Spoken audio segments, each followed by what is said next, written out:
dando continuidade à nossa aula, aqui a gente vai para a segunda parte dela, onde vamos falar sobre comunicação de risco. E qual que é a importância da gente falar sobre comunicação de risco? É que a comunicação é parte integrante de qualquer situação de emergência e desastre. Ela é a maneira onde as pessoas vão se comunicar. Então ela é fundamental, essa divulgação de informação, para que as pessoas possam tomar decisões baseadas em informações. Aqui eu espero que vocês possam definir os conceitos, entender a função e saber as principais orientações. Bom, qual que é o conceito? É baseado na ciência para efetuar uma comunicação clara, rápida e eficaz em situações de grande estresse, preocupação ou controvérsia. E essa troca de informações ela permite a tomada de decisões baseadas em informações. As pessoas, em momentos de crise, elas precisam ter informações para poder tomar decisões. Então, a comunicação de risco ela vai ter esse papel fundamental de nos auxiliar a construir uma forma de comunicação que permita a transmissão dessas informações e, consequentemente, permita a tomada de decisão. Aí a função, vocês podem perceber que são várias funções. Nós temos de fornecer informações para as fases de preparação, resposta e recuperação, auxilia na tomada de decisões, como já falamos, encorajar comportamento de prevenção, proteção e mitigação, complementar sistemas de comunicação e vigilância, que significa que nós vamos ser multiplicadores dessas informações que forem divulgadas pelos sistemas oficiais e nós também vamos coletar informações para repassar para esses sistemas. Então, quando estamos atuando em campo, nós temos essa dupla função de multiplicar a informação que nos é passada pelos órgãos de comando, como também pegar as informações do campo e repassar para esses mesmos órgãos. E também permite coordenar as ações com as instituições parceiras. Além disso, ela tem como função minimizar perturbações, aumentar a conscientização da população, fornecer informações para diminuir pânico e ansiedade, criar vínculos de confiança e envolver a população na tomada de decisão. Nesse momento que vivemos, da pandemia do coronavírus, vocês podem ver que essa comunicação não tem sido adotada. As informações que chegam são desencontradas, existem muitas suposições, existem muitas coisas que são mal explicadas, então o pânico e a ansiedade aumentam e a conscientização da população diminui. Quais que são as principais orientações para a gente estabelecer essa comunicação? Primeiro, a gente tem que pensar num canal de comunicação oficial, e esse canal tem que ser estabelecido. Por exemplo, o canal que eu defini para dar as aulas é esse, a gravação de vídeos. Tem professores adotando outras maneiras. Mas sim, eu defini um canal de comunicação e manterei esse canal de comunicação porque é uma orientação. A gente precisa, assim que as pessoas se acostumam com o canal, a gente não pode mudar para outro, que a gente vai perder o nosso alcance. Nós precisamos criar a confiança e criar maneiras de se manter essa confiança. Temos que ser transparentes e proativos em toda a comunicação, ou seja, nós devemos ser claros e devemos sempre tomar a dianteira para fazer essa comunicação. Não podemos ficar somente numa resposta, precisamos sempre falar as informações assim que tivermos. Precisamos conhecer o público da nossa informação e adequar essas informações a eles.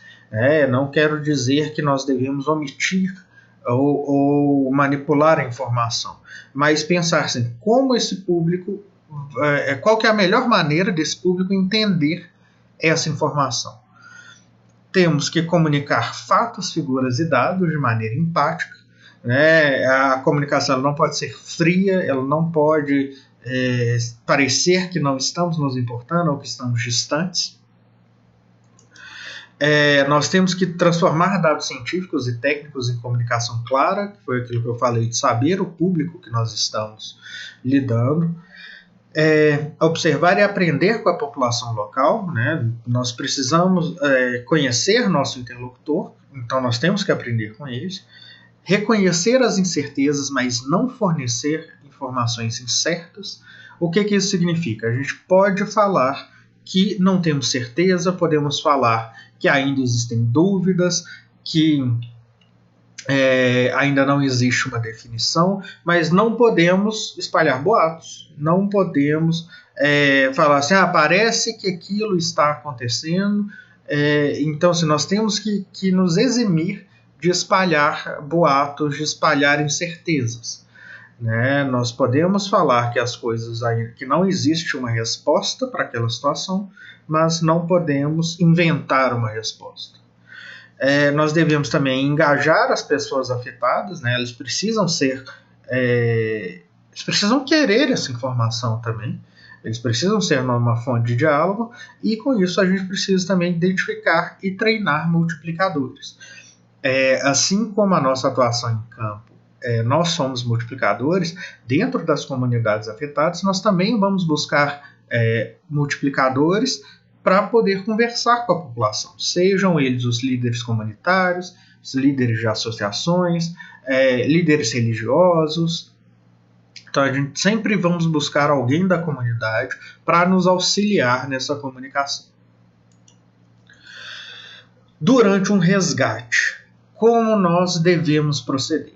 A primeira coisa, quando estamos atuando, seja na zona quente, seja na zona morna, ou mesmo na zona fria, né, que são as zonas de um desastre, nós devemos nos identificar, então nós devemos abordar, quando abordarmos a pessoa que nós vamos atender, nós temos que nos identificar, falar nosso nome, falar de onde somos, o que estamos fazendo ali. Por que isso é importante? Porque nesses momentos de desastre existe uma invasão muito grande do território. E essas pessoas elas ficam sem saber em quem confiar. Então, se estamos lá atuando por uma instituição, nós devemos falar sobre que estamos por essa instituição para termos aí alguma legitimidade naquele território. Também falar nosso nome para diminuir a impessoalidade, né, diminuir a distância, e falar qual a nossa função ali. Nós estamos ali para fazer o quê? E nós devemos sempre informar e dar instruções, né? Manter um contato verbal durante toda a operação. Isso vale principalmente no caso de resgates, né, em que nós temos que falar para a pessoa o que nós estamos fazendo, por que nós estamos fazendo, dar instruções de maneira calma, breve e precisa. Em caso de descontrole da pessoa, nós devemos dar instruções de maneira firme e devemos explicar as próximas etapas do que está sendo feito.